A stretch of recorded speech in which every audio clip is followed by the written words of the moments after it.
It's been over 2 weeks since the deadline for almost all of Princeton's undergraduates to leave campus, leaving roughly 500 students in the orange bubble. We have with us today a Prince Video staff member who is allowed to remain, Ergene Kim. Ergene, how are you? I'm doing as well as I can under the circumstances. I've mostly been eating takeout.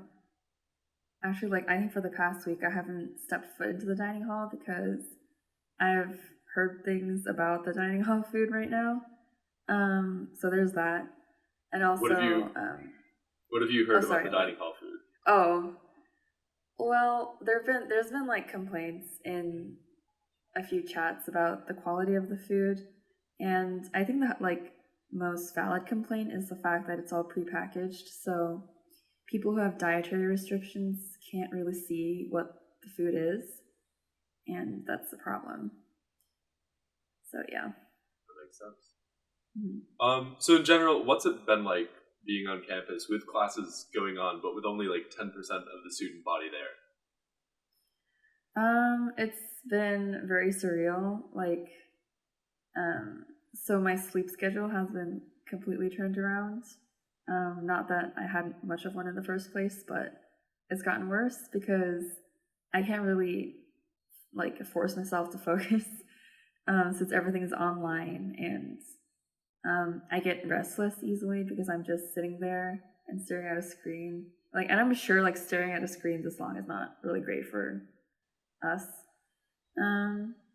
And when I do go outside, the campus is basically dead. There's no one around, and even if there were students walking about, we're not allowed to approach each other. So it's been it's a very isolating experience.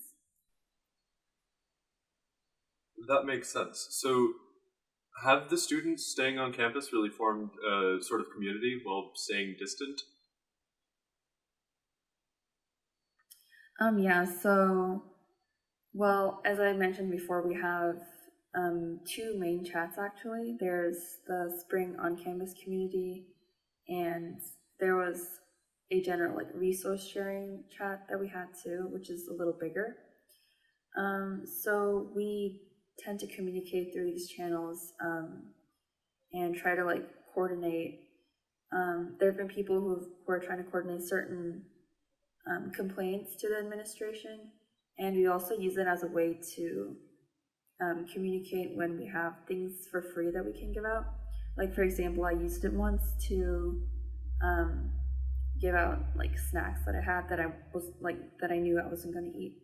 So yeah, we've been just using these chats to stay connected. So you mentioned the idea of using them to sort of consolidate complaints to bring to administrators. What sort of complaints are those? Mm-hmm. Well, basically from what I've seen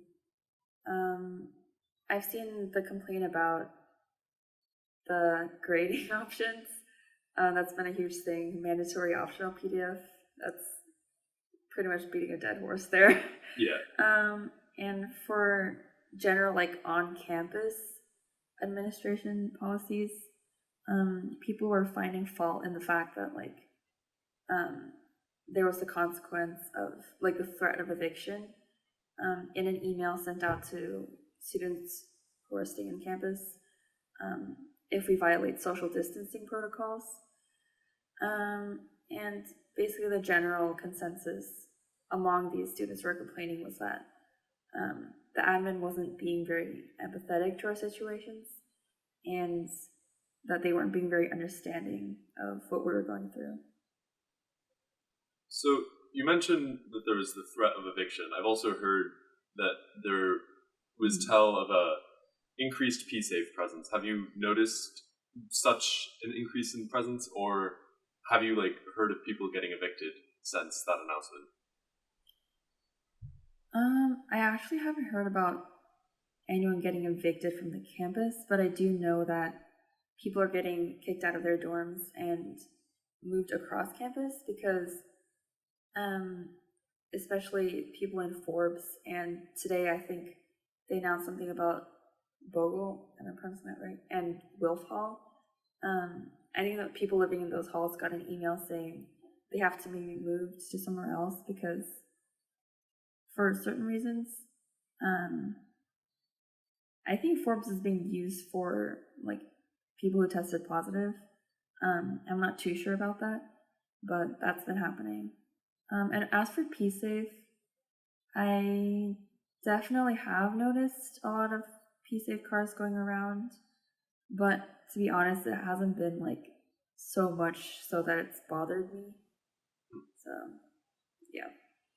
Okay. And so you told me before the interview that you're actually planning on going home tomorrow, Saturday. What changed to make you come to that decision? Well, first of all, when I decided to stay, I was like kind of under the impression that I would be able to like continue to just hang out with friends I had and socialize a lot with them. That was mostly what I was looking forward to. But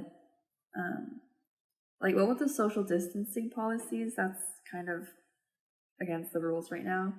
And like even if I were able to hang out with them, I'm basically just staying in my dorm all day, which is a very small space to be in for like 12 hours at a time. So that's like not been great for my mental health, and I don't think it's been great for like anyone's mental health really. And since I don't have any roommates right now, it's been like even worse. So it's just it's like very uncomfortable to just like stay at your desk and work or try to work, and it's just not fun for me anymore. So I'm going back home. That makes sense. Well, Ergene, thank you so much for talking to us today.